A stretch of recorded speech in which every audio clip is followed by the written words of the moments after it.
श्रुतियां उनका प्रतिपादन करने वाले वचनों से उन्हें इस प्रकार जगाती हैं। श्रुतियां कहती है अजित आप ही सर्वश्रेष्ठ हैं, आप पर कोई विजय नहीं प्राप्त कर सकता, आपकी जय हो जय हो जय हो। प्रभु आप स्वभाव से ही समस्त ऐश्वर्यों से पूर्ण हैं, इसलिए चराचर प्राणियों को फंसाने वाली माया प्रभु इसका नाश कर दीजिए, हमें फंसा न पावे। ये चराचर प्राणियों को फंसाने वाली माया इसका नाश कर दीजिए, हमें फंसा न पावे। प्रभु आपकी जय हो। इस गुणमयी माया ने जीवों के आनंद आदि में सहज स्वरूप का आच्छादन करके उन्हें देह भाव में डाल दिया है। बिल्कुल सत्य। जगत में जितनी भी साधना ज्ञान क्रिया आदि शक्तियां हैं उन सबको जगाने वाले आप ही हैं, इसलिए आपके मिटाए बिना ये माया मिट नहीं सकती।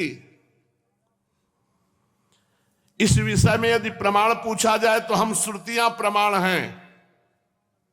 यद्यपि हम आपका स्वरूपता वर्णन करने में असमर्थ हैं, परंतु जब कभी आप माया के द्वारा जगत की सृष्टि करके सगुण हो जाते हैं, उसको निषेध करके स्वरूप स्थित की लीला करते हैं, अपना सच्चिदानंद स्वरूप श्री विग्रह प्रकट करके क्रीड़ा करते हैं, तभी हम यत्किंचित आपका वर्णन करने में समर्थ होती हैं। हे हरे, इसमें संदेह नहीं कि हमारे द्वारा इंद्र वरुण आदि देवताओं का भी वर्णन किया जाता है, परंतु हमारे श्रुतियों के सारे मंत्र अथवा सभी मंत्र दृष्टा ऋषि प्रतीत होने वाले संपूर्ण जगत को ब्रह्म स्वरूप ही अनुभव करते हैं। क्योंकि जिस समय सारा जगत नहीं रहता उस समय आप बचे रहते हैं। जैसे घट सराव, मिट्टी का प्याला सकोरा, ये मिट्टी का ही विकार है। व्याकुलता पूर्वक अपने लिए ऐसी बात रखो कि जिस प्रकार भगवान रखेंगे वैसे मैं सुखी रहूंगा। आपसे मेरी यही प्रार्थना है, हे भगवान, कि मैं आपको भूलूं नहीं, आपके स्मरण में डूबूं, और चाहे जितना कष्ट दो आपसे कभी प्रार्थना न करूं इस बात की कि मेरे कष्ट को हटा दो। आपसे प्रार्थना इसी बात की कि मैं आपको भूलूं नहीं। भगवत भक्त वही है जो अपना हर कार्य भगवान को समर्पित करता है।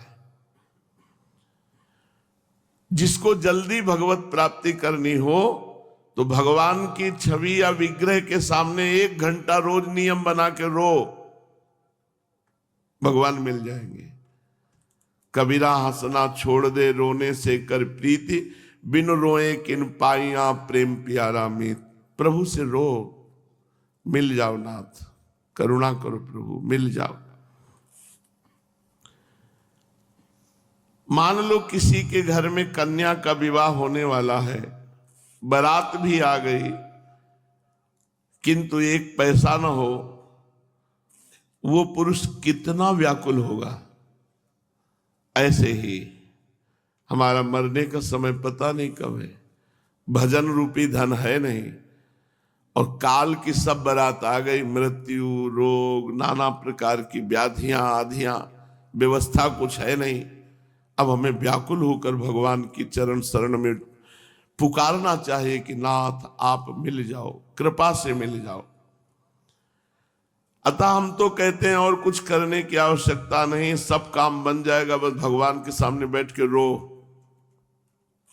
हे जगन मंगल, हे परम पिता, मेरी वाणी आपके नाम गुणगान में, मेरे कान आपकी महिमा श्रवण में, मेरे हाथ आपकी चरण सेवा में, मेरा चिंतन आपके चरणों में, मस्तक प्रणाम करने के लिए सदैव झुका रहे। हे नाथ ऐसी कृपा कर दो, आपके सिवा अब हमारा कोई न हो। ये बात, आपके सिवा हमारा कोई न हो। भक्त का यही स्वरूप होता है। भगवान का जो नित्य स्मरण करते हैं वो शुद्ध ज्ञानी, वो वैराग्यवान, वो भक्तिवान हो जाते हैं। शुद्ध ज्ञानी वैराग्यवान वही है जिसके हृदय में कोई, उतना मांग ले जितनी तुझे जरूरत है, और बाकी भगवान पर छोड़। उसने क्या पता नहीं मेरे बच्चे को क्या आगे आवश्यकता है। आगे तैयार खड़ा पाओगा, आपके आपसे पहले खड़ा मिलेगा। इसको किस चीज की आवश्यकता है?